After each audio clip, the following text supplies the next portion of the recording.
yet again to the business of protecting yourself on Onecraknews. Now, when I say protecting yourself, I mean if you come back, you need to be prepared.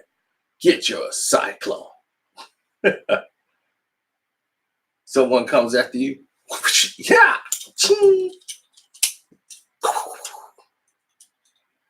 Up close fight, you go to the one cyclone. Next, you could use the two.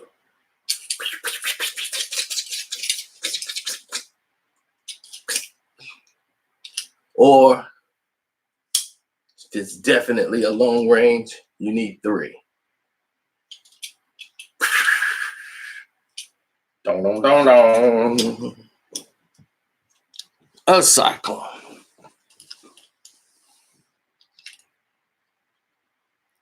Always something of choice.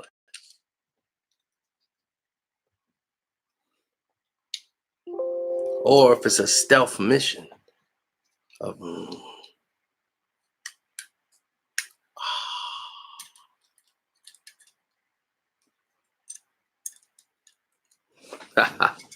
got secret compartments for the ninja stars, little shurikens.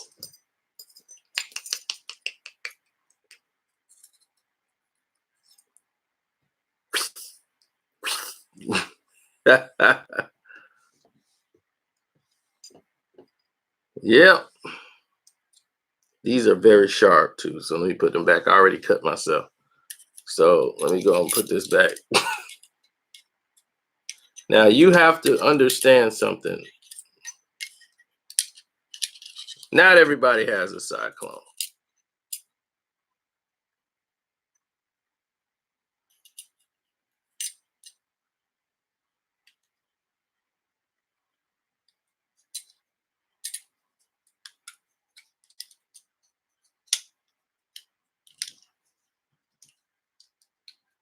And we don't advocate violence. We advocate protection.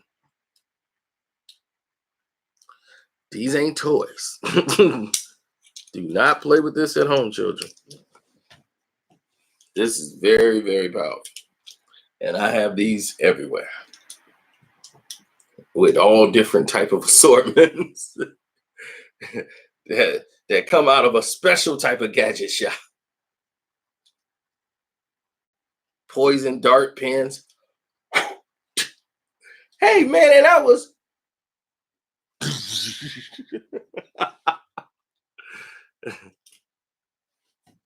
Now, for self-defense, like Dragonfly Jones.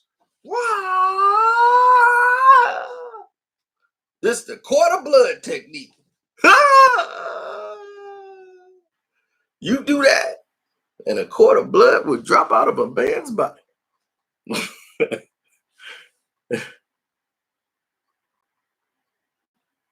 No.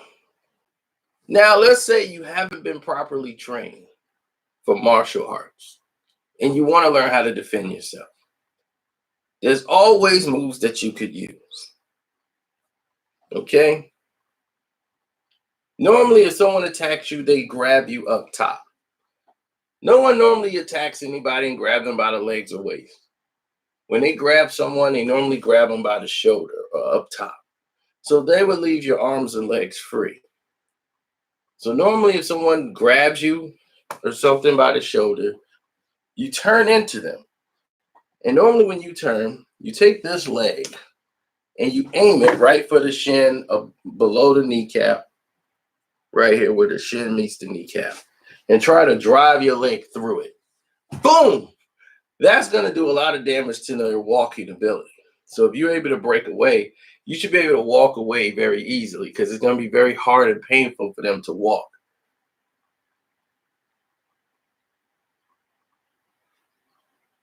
Now, let's say if you want to strike up top, if someone grabs you and their arm is in the way, if they're grabbing you, that means their rib cage is exposed. All of this is exposed to be hit. You don't want to hit in the ribs. What you want to do is kind of center it here. Or as close as you can possible. Say if they're wearing a jacket, you can't really tell. And for non-strikers or no one who ever struck anybody, I would say focus on the kneecap situation. That's more for you. Anybody who wants to strike somebody really hard to get away needs to focus their punches here. So if the rib is exposed, what you want to do is reverse lung punch. And this area here in the ribs it's good to hit, but it's sometimes tough, and it depends on what kind of things they're wearing. It's very much protected. Here in the front, normally you have a better shot. It's a lot more softer. They're breathing air in and out. Hitting there can construct their breathing, and if you hit it good enough, it knocks the wind out of them, and it stops them right in their tracks. So when someone grabs you, you simply just turn into them, same way you would do the kick, by turning your waist from the hips. They grab you up top, you turn, lunge the punch, and put your weight into it. And as you connect, you turn your wrist. Straight shot. Someone grabs you,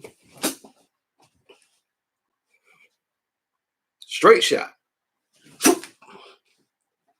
Each time, grab, turn. They grab you in a violent manner. You don't want to be grabbed. You're trying to get away. They grab you, turn. So if you practice it on a pillow or a doll or something, it should help you. Say they're coming towards you and your back is not towards them, and they're coming directly at you, and they're getting ready to throw a punch. Normally, someone punches you in a fight, they telegraph the blow. Normally, it's not a straight punch. They're looping the shots. Normally, you could tell from the eyes. They come at you with a punch right away. Meet them by having your leg pointed directly at the person, your front lead leg, foot pointed right at them. If they throw the punch, you have what they call an anchor. The other foot's in the opposite direction. This foot is there, pointed towards them. You have what you call an anchor. You have put yourself in the ground saying, I'm standing my ground here. Now, if someone comes at you while you're in an anchoring position, even if they loop the shots, you don't have to really move. You can stand just like this. You could rock. You can do everything from this position. You can get under the shot. You can stay here. You can block the shot. You can do a whole lot. Now, even if they threw a straight shot, they can't even get in. They threw a straight shot. You can see reverse. If they throw a punch this way and you reverse it, take it and use their momentum against them. If you're trained at martial arts, you could use that punch they threw. Grab them. You're used to it. So when the speed comes in, you grab them, reverse around the wrist, you pull. That's what I do. So I'm skilled at it, so I know what I'm doing. But anybody else, if they throw a punch, you can grab them real quick, pull, then you can start your attack. It's real simple. It's not simple, but it's simple. If you can throw a punch, you catch it, or you can knock it down. If they come within range, you can hook them over the arm, pull them towards you, and in that way, their momentum is like this. They're leaning now because they've been pulled. They're off balance. So you can start your attack, which should be the beginning and end of a fight. My approach is this. Say someone threw a straight shot at me and I'm in this position here. My hands is already extended, so I'm already at an advantage of protection. If they loop the shot, I'm ready. If he throws a kick, I can lift. But his body action is going to tell me what he's going to do. 9 times out of 10, the person you fight is not going to have any fighting experience whatsoever. So as soon as he throws a punch and is aggressive, he's probably trying to charge. And if I'm in an anchoring position, I could grab him, pull him towards me. I have options. I can either start with the elbow, which is like a 4, 5, 6 position. I can grab him by his arm, pull him towards me, elbow, long punch, reverse elbow. I could do these things very fast. So if I hit him with that, the fight's over. I mean, he's going to be very hurt from every shot I just landed, from the first one to the last. So if he's still standing after this, he's really on dope. These are very powerful moves, not to be used outside for violence or anything like this. This is to resolve a situation. Now, let's say the person wants to come at me directly and I need to move forward. And I don't want to wait for them to be first. I want to end it right now. Okay, you're in your position. They're coming, right? You see them coming. And he's like, okay, and they're coming up, and you want to be first. Strike first, strike hard, no mercy, right? Cobra Kai. So as soon as they coming up, and you want to end it, as soon as you get a chance, you want to get them off balance. And what you want to do is catch him. And what you do is sort of like what Bruce Lee do. You guys don't really see. This is why Bruce Lee was so effective. Bruce Lee always throws a feint before he throws anything. But he does it so quick, you don't see it at home. But if you slow it down in super slow-mo, you see Bruce Lee throws a feint, pop. Then he comes with the punch he really is trying to land. So if someone approaches, you uses your forearm as a shield. That's always been my protection. I'm always, even when I'm offensive, I'm defensive. So even if they approach, I normally come with the right forearm first. And this is a weapon too. I use this to throw them back. And then it's normally a 2 and another 2 up top. So it'll look more something like this.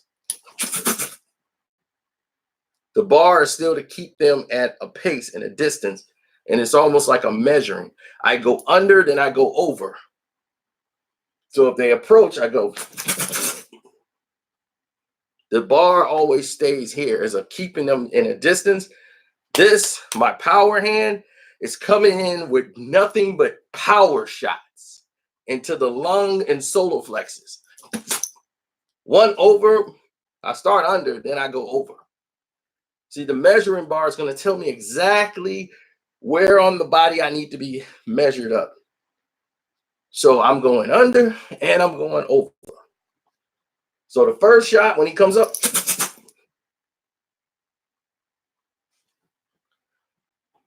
when you land that person should be laying on the floor trying to gasp for breath. Now let's say the person has you in a clinch and you need to get out. He's grabbed you. How do you get out? He's grabbed you and you're caught in his grasp. Well, if you're in his grasp and say he got your arms down like this and you're in a bear hug,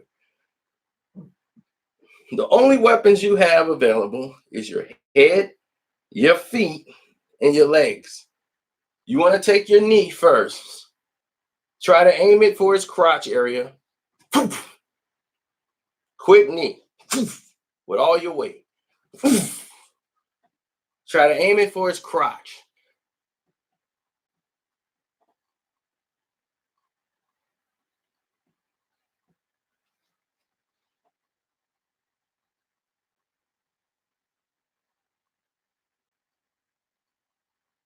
And if that don't work and you can't name and hit him there, what you want to do and say you can't hit him or saying he's backed up, because what that would do is allow him to break the control. As much as he's here and he's got you in a bear hug, he has position. But if you're kneeing him, he's going to do this. Now, all of his weight is back here. He's off balance. He can't hold you. Now he's using his arms to hold you. So what you would do is bring your arms up. Now you could break the hold because your body is much stronger than his arms.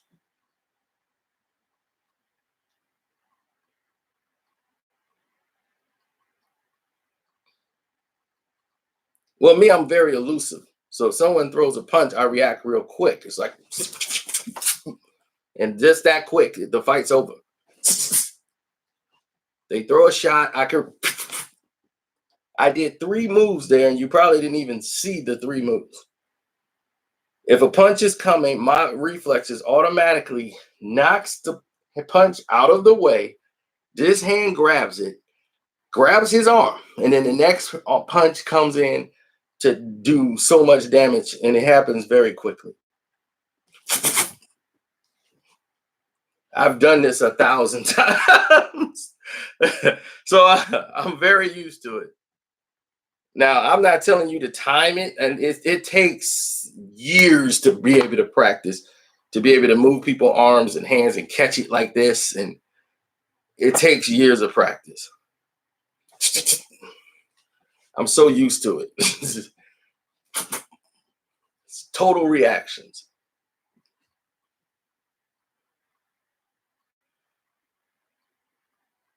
That's right. I'm undefeated in the streets, baby.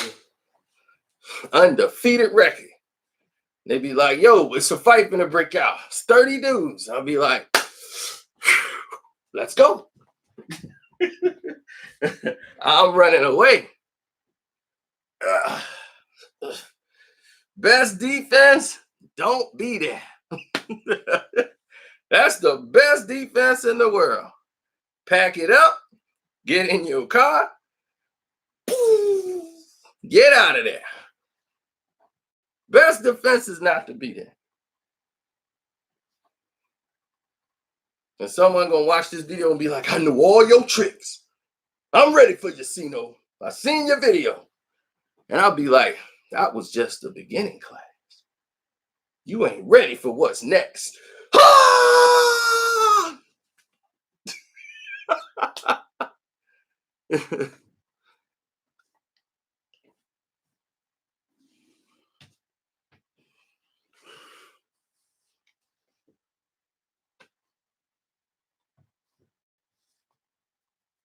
Hassan ready. Oh no. I ain't ready for him. Nah, he win. I don't want no problems. No problems with Hassan.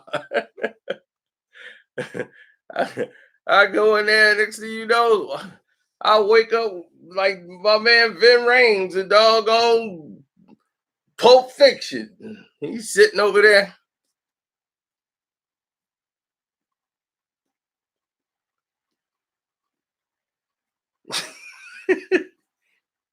Any, many, mighty, mo. Oh, hell no. I want no problems. I want no problems. It ain't gonna be, it's gonna be stand back. Stand back, Butch.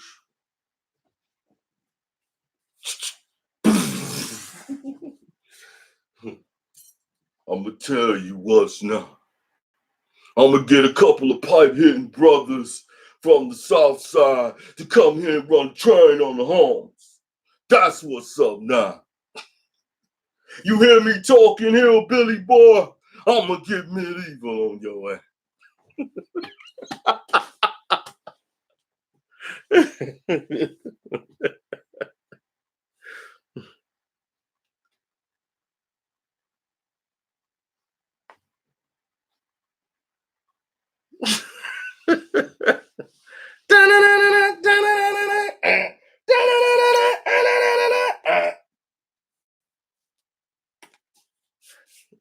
My boy really believed Vin Rames. Man, they let Vin let that dude bust him in the cheeks for real, for some money. That's how he got on in Hollywood. You see that movie? He was dressed up in that dress after that. Tell you, that's what he did. He sold his soul right there. Man, you can't tell my boy nothing about that. Like he's 100% convinced that the Illuminati has grabbed him that day and he sold out. You cannot discourage him. He know what he saw. He know what he heard. I'm telling you, he did. Didn't you see that movie when he was dressed up as a drag queen doing that comedy show? I saw it. No, Lex, that's the thing. My friends are some of the wildest people you have ever heard in life. They ain't like Karceno. See, Karceno gives you the nice laid back.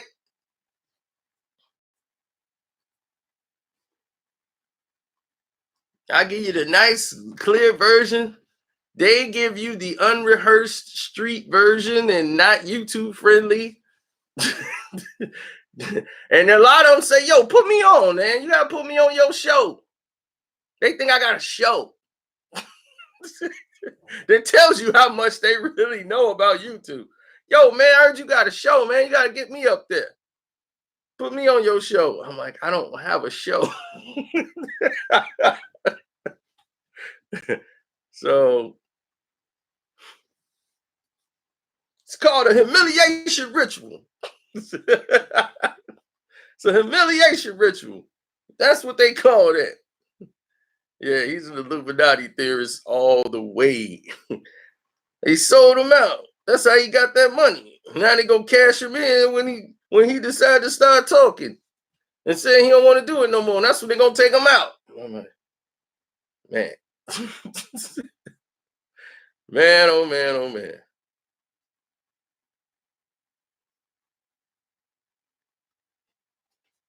Now, protecting yourself also don't mean just physical and all these other great things that I can do because I study martial arts.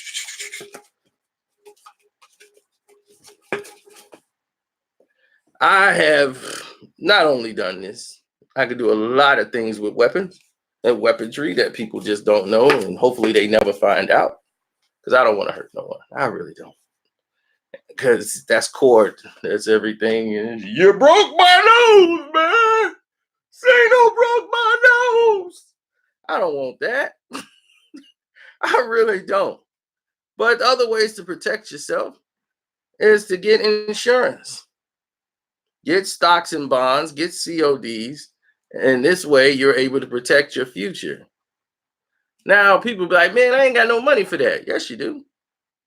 You know that drink you had? That fifth Hennessy? Might have to go grab you a half a pint. Just get a half a pint, you know, take a little break, cut back on some of them smokes, cut back on the dro, put that money in a jar. See how much you've saved. Then rotate from there.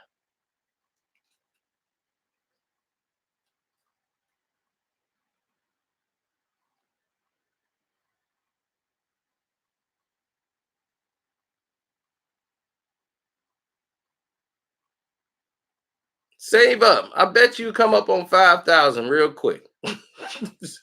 If you cut out drinking for a month and smoking weed, y'all will come up off a quick $500 that you didn't even know you had. Like, man, I did save a lot of money.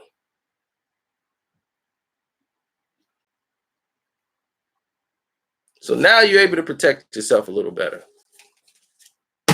Oh man, I'm getting rusty.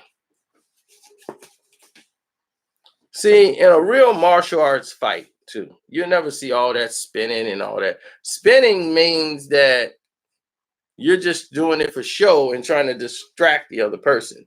When it's time to strike, nobody really does that in a real fight. When it's still, that's when it's in a very strong position. So the time to knock something out of somebody's hand is when they're swinging it, moving it, or trying to twist it or twirl it. You can basically kick it out of someone's hand at that point. What makes nunchucks is so dangerous is that when they're moving, they're dangerous because Even though they're moving, they're still in possession. And me with nunchucks, I'll tear your head off. Because I know I can strike you from any position. I can come up, I can go under. Pow! Tear your head right off. If I had my nunchucks, you would really see something. I'd be like, pop! Pop! I could pop you and pop it right back under my arm. No problem. Pop! Pop! I would swing it back here, catch it, bring it back over here. No problem. I don't really go behind my back. That's all show off stuff. I could do that behind my back.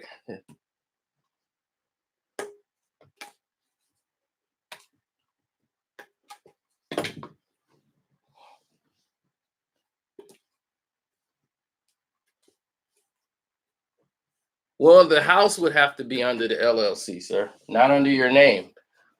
The house would have to be under the company's name and to be written as a business. And for that, you have to explain what type of business the LLC is. You just can't grab it LLC. Have to actually describe what it is for. So here's the penalty in that. That house has to be used exclusively for business. You can sleep in your office and in your business, but everything in that place belongs to the business. If there's a bed in there, there's a television, everything belongs to the company. So if the company of the LLC goes down and you don't meet the requirements of the LLC, guess what happens?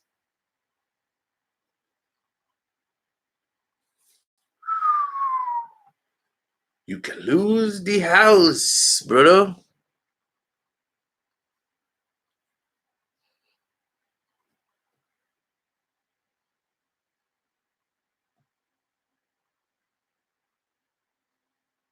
Yeah, they benched my quarterback.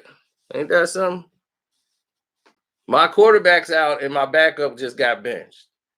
They trying to screw me up this season. And I'm 2-0 in fantasy football. Explain that.